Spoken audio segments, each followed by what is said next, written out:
Hi, everybody. I'm George Siegel. Welcome to the Tell Us How to Make It Better podcast.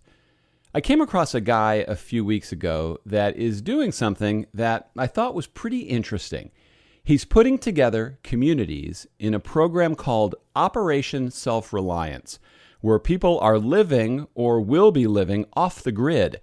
Jesse Fisher says he's helping people achieve ultimate preparedness by setting them up to produce all their own life-sustaining food, water, and power, surrounded by others doing the same thing.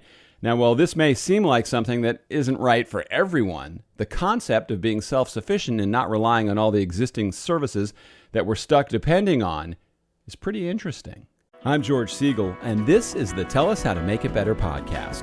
Your home is probably your biggest investment, and every week we show you warning signs and solutions to help you protect it. Tell Us How to Make It Better is partnering with the Readiness Lab, the home for podcasts, webinars, and training in the field of emergency and disaster services. Jesse, thank you so much for joining me today. I appreciate your time. You're welcome, George. Appreciate the opportunity. Now, when I came across your information, I'm fascinated by it because I'm real big on resilience and having people build homes the right way. And you're kind of taking it to an even bigger step by taking people off the grid so they're not dependent on all the services that tend to fall apart in disasters. So tell me about what you have going on.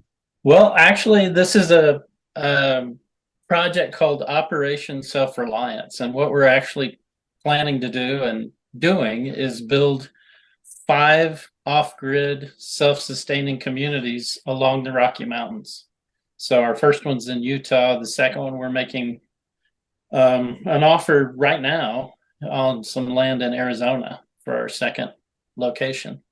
So the idea is that you join the co-op. It's very similar to a housing co-op like in New York City, where 75% of the people who own an apartment own it through a co-op. So you pay for your share and the apartment comes with. If you want to sell your apartment, you sell your share in the co-op. So you're a co-owner of the entire building. We're doing the exact same thing, but with farmland. And the idea is that you would build your own passive solar home, greenhouse, septic system, solar, water well, and water distribution system, and greenhouse, and start producing your own food and working with your neighbors. So do you really have to be into doing all that stuff to be in the community? Like if I said, hey, I want a retirement home, that might not be for me, or is it for somebody? No, actually that would work. In fact, we have 10 shareholders in the Utah location who have purchased 2 shares. So they're going to use one to live on themselves and the other one for like a family retreat or Airbnb or something as an income producing property.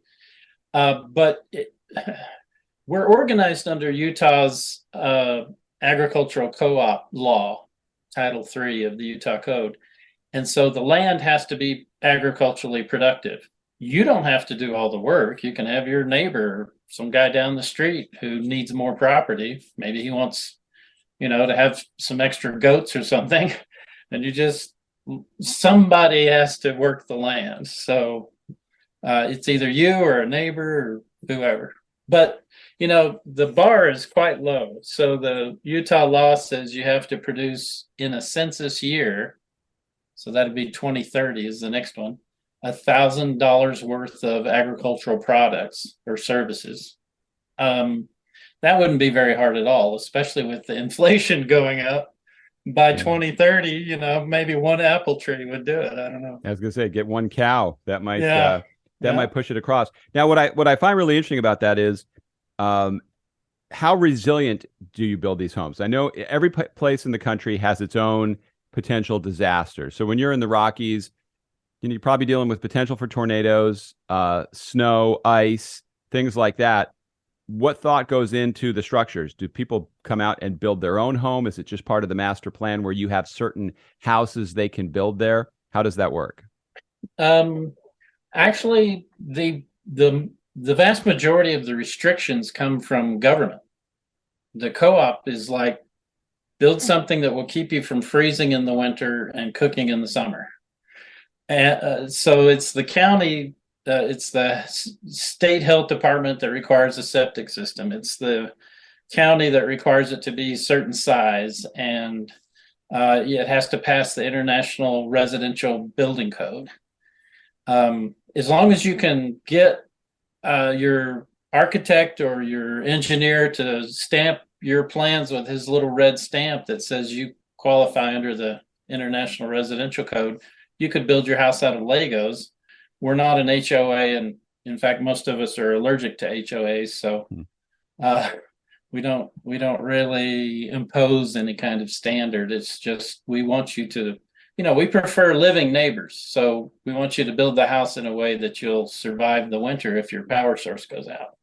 So that's So, passive solar. And but so considering it's off the grid, do you think it's important to at least establish some type of standard? Because anybody could really build anything. Like I didn't see the word resilience anywhere in your description.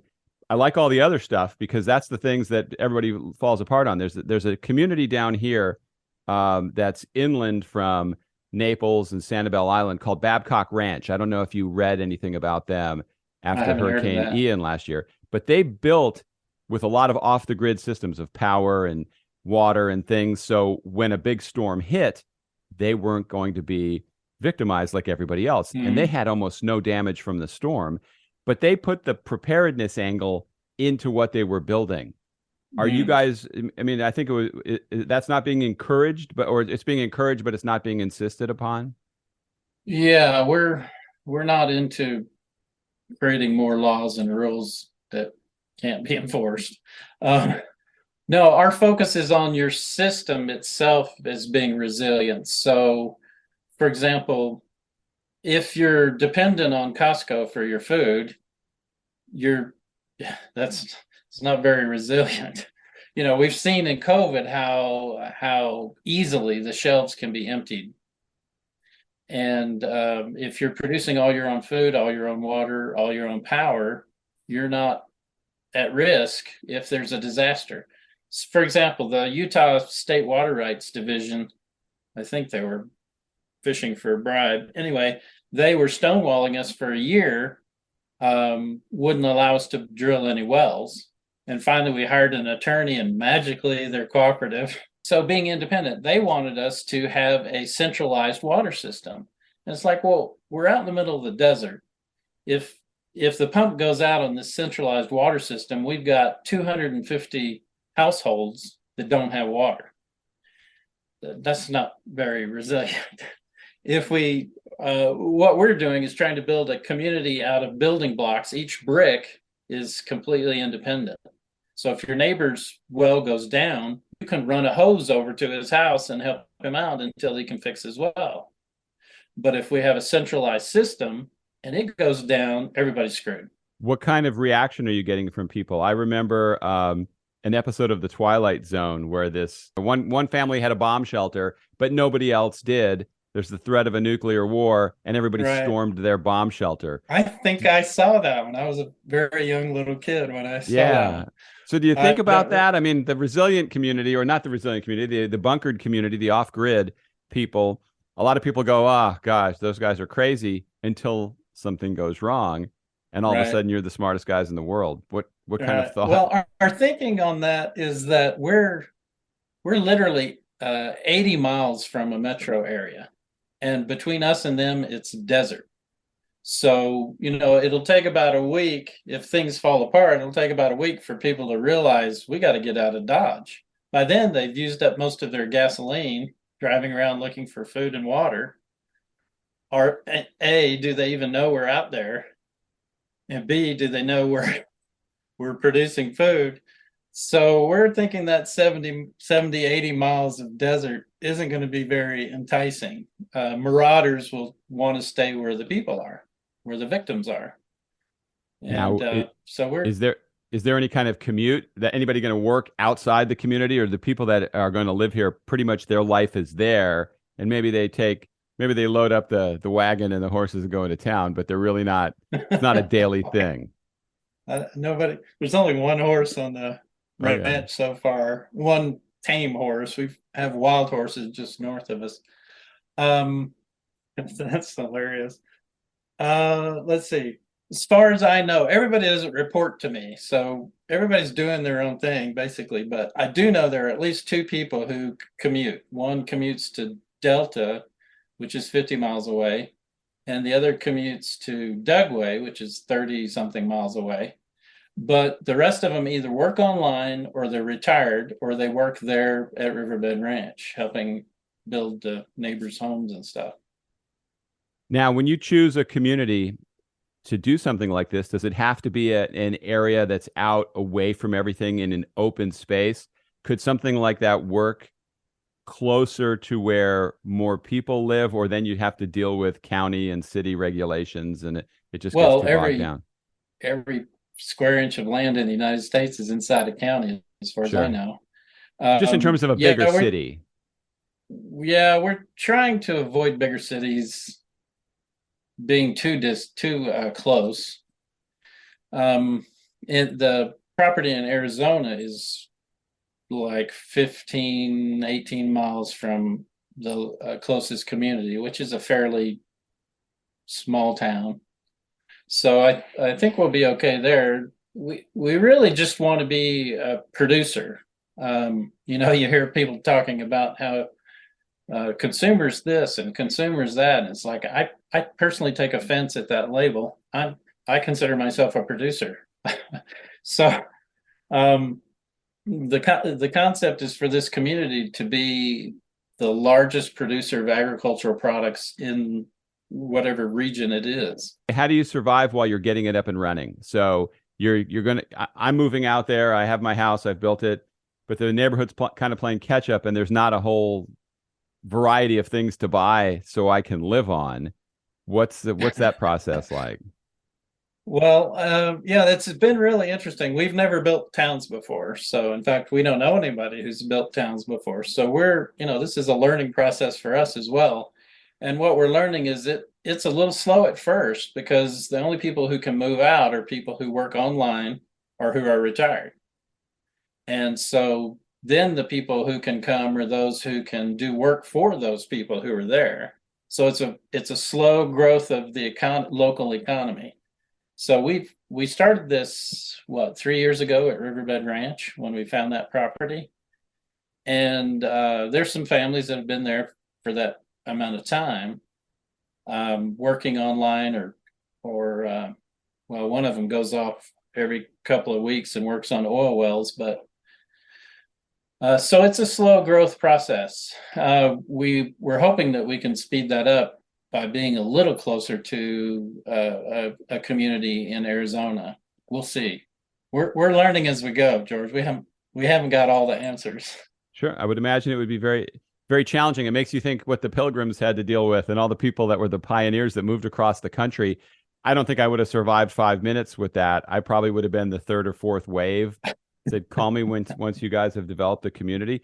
So, what are people doing then that are out there? So they have to drive 80 miles to the grocery store. Maybe they go every now and then. Maybe does Amazon deliver out there? Actually, I talked to the manager of the UPS in the local metro area, Orem, Utah, and he says I've got packages piled up for you guys, and I don't know who to give them to distribute to them anyway. So we worked it out that they would come out twice a week. I think in the winter they came out once a week. And then FedEx has this beefy truck that they send out because we're 30 miles on rock roads from anywhere. So it's most people will, they'll go into town and either 80 miles to Costco or 50 miles to a regular grocery store in Delta, Utah, and pick up supplies that they need. Couple of families. In fact, the one family that's been there almost the longest, they're producing vegetables that they're selling locally to the other residents of Riverbed Ranch. They have three greenhouses, I believe, and they produced lettuce and vegetables that they sold locally all summer long. But you're not likely to get Uber Eats to come out there and no, probably not. You pretty much need a four-wheel drive truck if you don't want to ever get stuck. We've had a Hey, that really, really wet winter. Very, very unusually wet winter and spring. In fact, there's flooding in Utah right now. that's where But that drone delivery is kind of an interesting concept when you see that it's being done that way. Because for yeah, communities like yours, I mean, I think you'd have to be somewhat creative to come up with that. So if I decided today, okay, I want to take my family off the grid and we're moving to Utah, what am I looking at to get some land out there? And the cost would be up, I guess, up to me to put whatever house I want there, but to just get the right. basic things going, what's involved with that? Yeah, we've got some ballpark figures. So as I mentioned, this is a cooperative. So your share in the co-op costs 35,000, and that gets you whichever 2 to 2.4 acre lot you pick. There's still 120 of them left, and it comes with 2.5 acre feet of water shares. If you're in the Western U.S., you know how crucially important water shares are, and a prepaid well permit. So, and then we estimate to put in your infrastructure. We used to recommend people build their house first so they can live there and then work on everything else. Now we're after having had experience, we're saying no, do your infrastructure first. Put in the very first thing, put in your septic system. Hmm. So you could live in an RV on your lot if you had to, or had an RV. Put in your septic system, your solar system, your water well. We've got a well driller from a local, not too distant town who basically camps out at Riverbed Ranch and drills wells all day, every day. Um, Septic, solar, a greenhouse, so you can get your food producing going right away. And all of that infrastructure, including the share, runs about $100,000. So this isn't one of those hippie commune communities that you can just show up and start helping. You've got to have some assets. Sure. Now, it's tough Which, enough though when I'm building something in a large city, it's tough enough to find good craftsmen or people to work that that do a good job. Now you're 80 miles away from, I guess, civilization. How tough is it if you have a crew coming out there to build something for you? What's that process like? I would think they have to go back and forth every day. Is there how, I mean, well, I can't even yeah, fathom how the they would do that. the company that did the stucco on my house, they they had done work for my neighbor out at Riverbed Ranch, and so I said, "Hey, come help me." Well, the neighbor had a big RV on his lot, and the crew just stayed in the RV um, during the week, and then went home on weekends. When I had them work on my house doing stucco, one of the crew members was female, and I guess she wasn't very comfortable living in the RV with the other men on the crew. So so they started coming out on weekends, which drug it out. So that was a challenge. But there are about 5 or 6 people who moved to Riverbed Ranch and said, "Hey, here are my skills. If you need my help, let me know." And those guys are busy constantly. So there's a contractor. There's a handyman who's a retired dentist. He hated being a dentist, so he became a handyman. He did all the walls in my house, and he's doing my plumbing, and he's going to help me with laying the floor tiles. So there are people available. It is a challenge. It's much more challenging than in a big city, obviously, because we are out in the middle of nowhere. I was just going to say, back to the costs involved. Sure. Passive solar home, bare bones minimum. The county requires it to be at least 600 square feet, which is like a 1 bedroom. A lot of us have the strategy of building the smallest thing we can stand first, then get your permit to move in.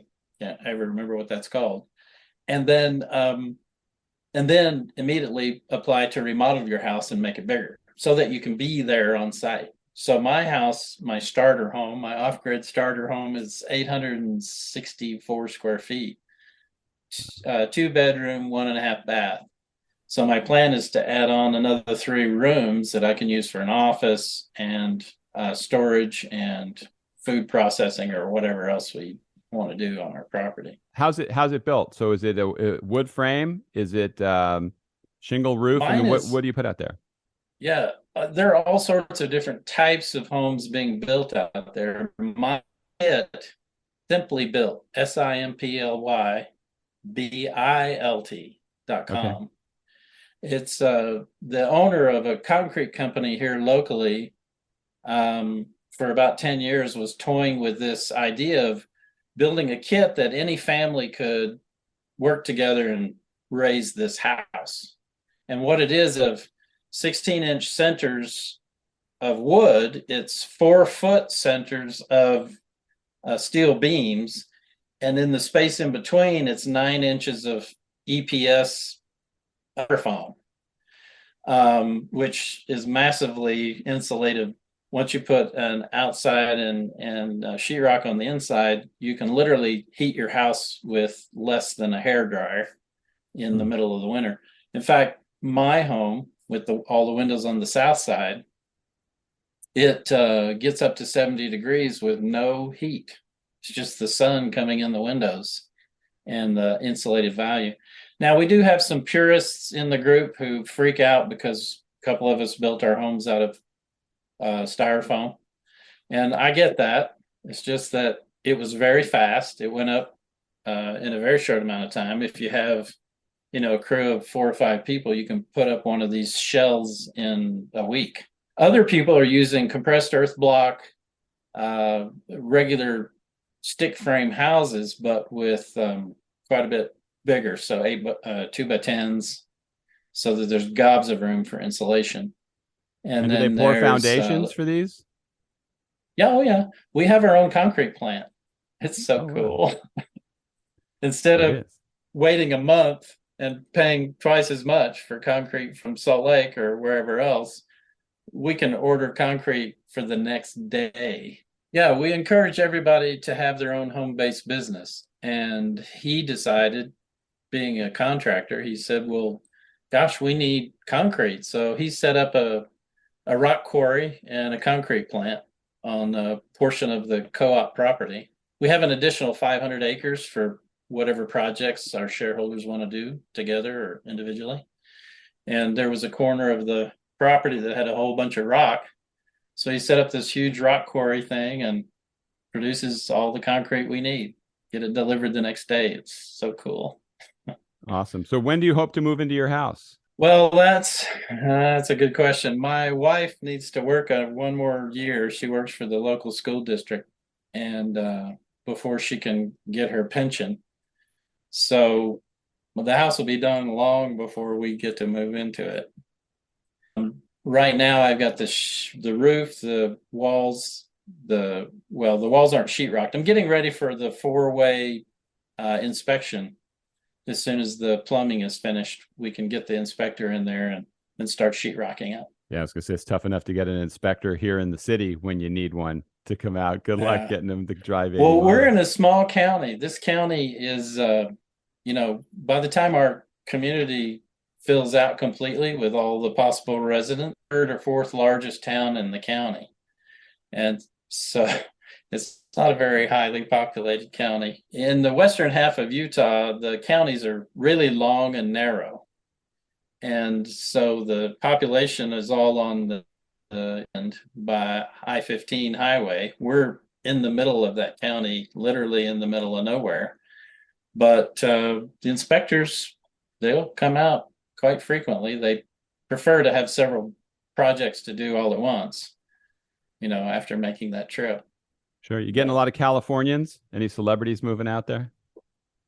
We did have a professional, what was he? Baseball player? Yeah, a professional baseball player was looking at it, but he didn't bite. We do have residents from California, a lot. We have residents from Oregon, Washington, California, Nevada, Colorado, Arizona, and then the rest probably from Utah. So give me your dream scenario, long-term goal with this. What would you like to see happen? Well, actually, I don't know if you've noticed, but America seems to be on the decline. Yeah, I kind of noticed that. Yeah. Registered. Yeah. So kind kind of what we're doing is, I don't know, you could call them cities of refuge if you wanted to, I suppose. So these 5 communities that we're planning on building, all producing much more food than they'll need. So we'll be exporting gobs of food. And let's say there's a national crisis of some sort. Maybe the terrorists finally figure out how to take out our power grid. And I think it tends to be the farmers, the people who are producing food, who get through those kinds of transitions the best. I look forward to following your progress with this, and wish you success with it. I'm for anything where somebody's trying something innovative to make things better, and it certainly seems like that's what you're trying to do. Yeah, and we're learning a lot in the process. Thank you for joining me today on the Tell Us How to Make It Better podcast. All Jesse's contact information is in the show notes. My information is there as well. I hope you'll become a subscriber of the podcast, and I also have a contact form there. So if you have a story of building or remodeling or being a victim of a major disaster, let me hear about it. We can feature you on an upcoming episode. Thanks again for listening. See you next time.